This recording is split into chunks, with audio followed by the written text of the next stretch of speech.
Bismillahirrahmanirrahim. Assalamualaikum warahmatullahi wabarakatuh. Perkenalkan, nama saya Muhammad Teddy Sulihin. Di sini saya dapat tugas dari Pak Gidarsa untuk tugas kadat tenaga listrik.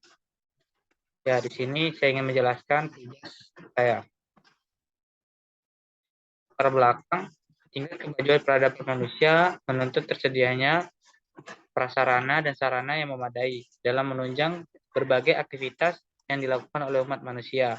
Yang kedua, prasarana dan sarana tersebut merupakan perangkat yang membutuhkan energi listrik sebagai penggeraknya, terlebih untuk komunitas masyarakat, dunia usaha, dan dunia industri. Oleh karenanya, dari waktu ke waktu kebutuhan energi listrik terus mengalami pertumbuhan yang sangat signifikan. Pertumbuhan kebutuhan energi listrik tersebut harus diimbangi dengan penyediaan listrik berupa infrastruktur, berupa pembangkitan, penyaluran, dan jaringan distribusi yang memadai. Dengan infrastruktur di sisi pasokan listrik yang memadai, diharapkan penyaluran dan pendistribusian energi listrik ke konsumen akan berjalan dan terwujud dengan andal, aman, dan memenuhi standar yang diharapkan. Kemudian, perkembangan sistem tenaga listrik. Perkembangan atau demand listrik oleh beberapa hal, antara lain berkembangnya dunia usaha atau dunia industri. Kedua, penduduk atau kebutuhan listrik yang semakin meningkat dan semakin banyaknya peralatan yang membutuhkan energi listrik untuk penggeraknya. Dengan semakin berkembangnya kebutuhan demand tenaga listrik, maka harus dibangun pembangkit tenaga listrik yang jumlahnya semakin banyak.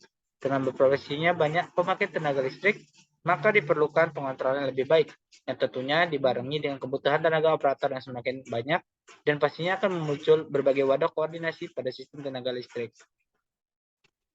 Berbagai kenyataan dan permasalahan tersebut perlu diantisipasi dengan baik, dengan cara melakukan pengamatan, perlu sistem tenaga listrik, dengan menerapkan perangkat telekomunikasi yang tepat, andal, dan efisien.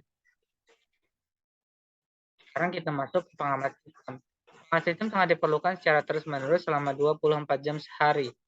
Tujuannya agar diperoleh suatu kontinuitas operasi di tenaga kelistrikan yang tinggi. Pada suatu sistem jaringan listrik yang luas, untuk mendapatkan hasil koordinasi yang optimal, maka sangat diperlukan untuk melakukan pengamatan pada pusat beban dan pusat pembangkit. Terdapat mengkoordinasi hal tersebut, diperlukan sarana komunikasi yang mengatur seoptimal mungkin pembangkit energi listrik sesuai dengan permintaan, sebab energi listrik yang pembangkitnya oleh pusat-pusat listrik tidak dapat disimpan dan penggunaannya beban berubah setiap saat tanpa bisa diprediksi. Kalkulasi sistem listrik dan tenaga listrik. Kalkulasi adalah salah satu sarana yang sangat dibutuhkan dan tidak dapat dipisahkan dari suatu pengaturan tenaga listrik secara terpusat.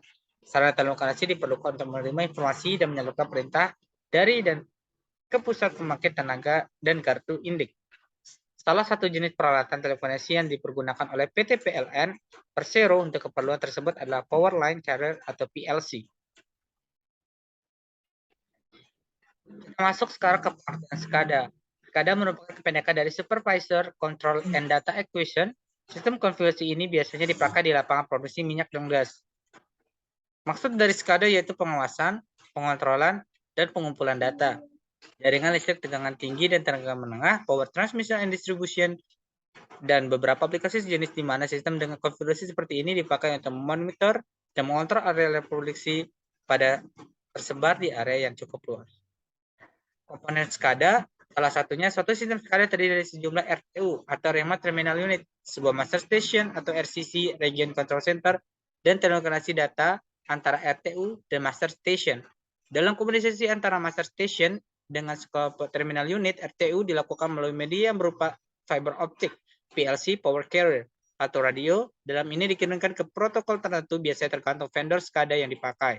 Misalnya, Indaktik 33 IEC 60870 dan lain-lain sebagainya. Sistem ini banyak dipakai di lapangan produksi minyak dan gas. Jaringan listrik tenaga tinggi, power distribution, dan beberapa aplikasi jenis di mana sistem dengan konfigurasi seperti ini dipakai untuk memonitoring dan mengontrol area produksi yang tersebar di area yang cukup luas.